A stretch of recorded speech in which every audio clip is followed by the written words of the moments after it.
So Ms. Field. Press. There's a little button there. Yeah. It's better now, right?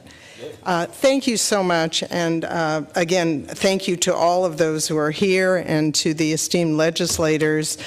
First, I must make clear I am here as an individual today. I am not speaking on behalf of the LA Community College District or the League of Women Voters, which I am an active volunteer in. I am speaking as an individual. And I do want to say that Secretary Padilla has actually referenced a number of the things that I think are very important resolutions to the problem of low turnout. I want to speak actually primarily as someone who spent 25 years teaching California government and American government at Glendale Community College and taught thousands of students. And I asked my students why they didn't vote. At first I would survey them and I would find out who's over 18 and who's a citizen, and the hands kept going down and who's registered to vote and who's going to vote. And let me tell you, their reasons never were, oh, there's too many elections. I never heard that. I heard everything from, I don't want to be stuck on a jury, and I quickly pointed out that jury roles are now from the DMV list, to you know, the things that we all know. My vote doesn't count, it doesn't matter, I don't understand the things on the ballot, I don't trust these people running for office, and far worse things about the people who are elected, and of course, President Company and their colleagues all accepted. But I heard a lot of cynicism, I heard a lot of ignorance, I don't want to vote wrong, and in all honesty, I think that the answers, if only we had here today Superintendent Torlakson to talk about curriculum in our schools. We don't require that California students, at the time of finishing high school in this state, we don't require them to study California government. It is not a required subject. You learn about California in 4th grade when you build your mission out of beans, and that's it. And I would suggest that we have curriculum issues, we have issues of education, and I want to also mention the program initiated, interestingly, by our Chief Justice of our state Supreme Court, Ms. Kantil Sakui, about civic engagement. That's the direction I think we need to go. It's a longer-term set of solutions, and it fits in, of course, with Secretary Padilla's comments about freeway signs and public service announcements and all of the things we should be doing. But it's a deep problem that starts way before people are 18.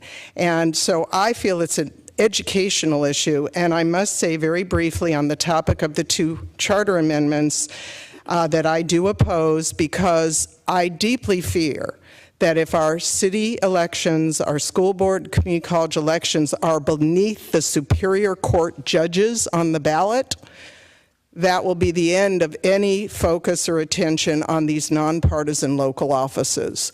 And I believe, according to the data that is presented regarding the charter amendments, that they will be literally beneath Superior Court judges. And I know from my experience talking to, again, students and others over many decades, when they get to the judges, they quit because they know nothing and they don't want to make a bad choice. I don't want our local elections to be eeny, meeny, miny, mo at the bottom of a long ballot with a media coverage that is virtually non-existent. There's almost no media coverage now for school and community college and even city council races. It would be even worse, I think, if they were attached to the federal and state higher offices. In any case, as I say, the priority really for me is a broad educational and curriculum change in our state, and I think that's the direction I hope some of you will consider as you proceed with these important deliberations. Thank you so much. Greetings. My name is Kathy Fung. I'm with California Common Cause, and I suppose I'm also here speaking. We'll need to, you're off. Thank you.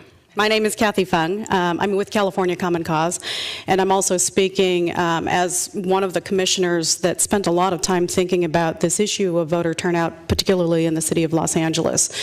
There was a commission that was created called the City of Los Angeles Municipal Election Reform Commission, a sure way to turn away people who might be interested in this issue by giving it a 6-word name.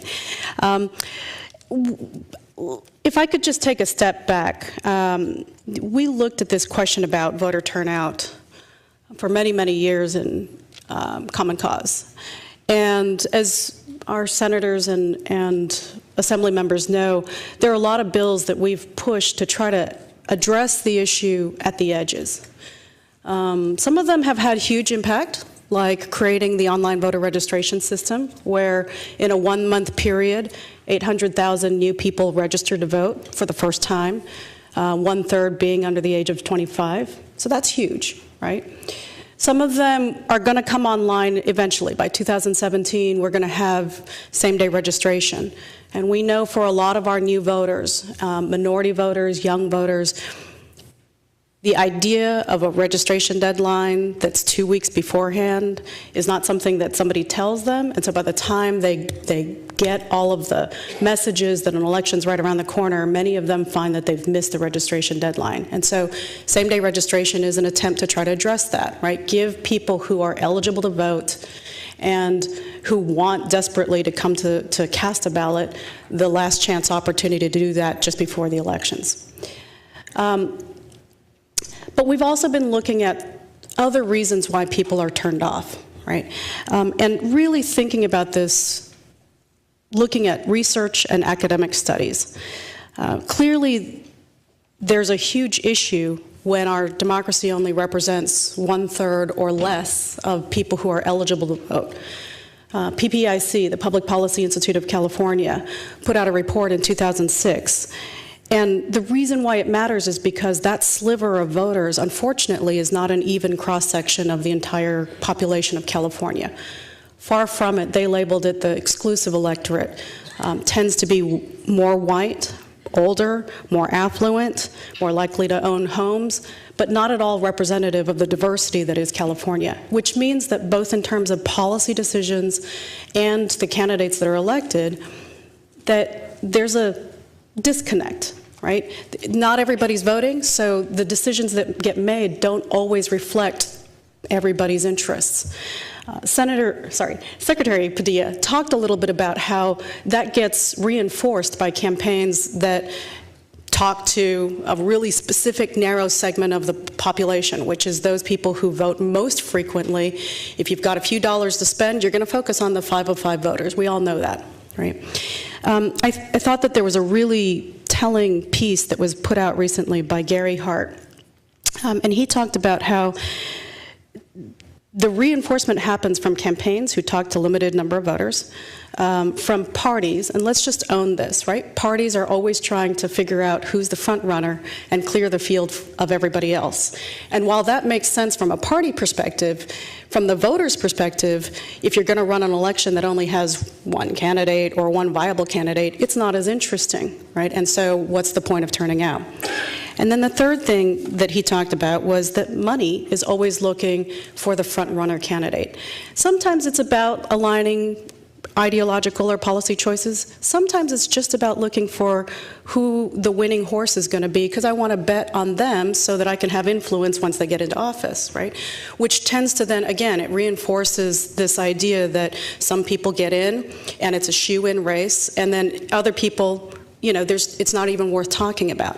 And that kind of predetermined outcome tends to discourage voters and creates an air of cynicism. And we all know when we talk to voters, whether they're young voters or new voters or people who've been voting for a long time, that there is this sense, what's the point of turning out to vote? My vote doesn't count, either because money's already bought people off or because the outcome's already predetermined.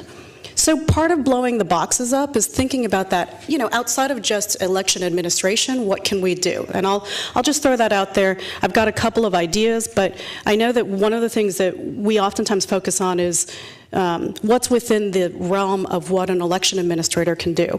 But as a society, I think we can ask, how is it that we rejigger this so that it's not always money that counts, so it's not always putting a finger on the scale for one candidate, so that we really create a much more vibrant civic dialogue about who we want to elect, what issues we care about, and how do we make sure that we change that dynamic where we're talking to the entire voter population, not just the ones who turn out for 505 elections.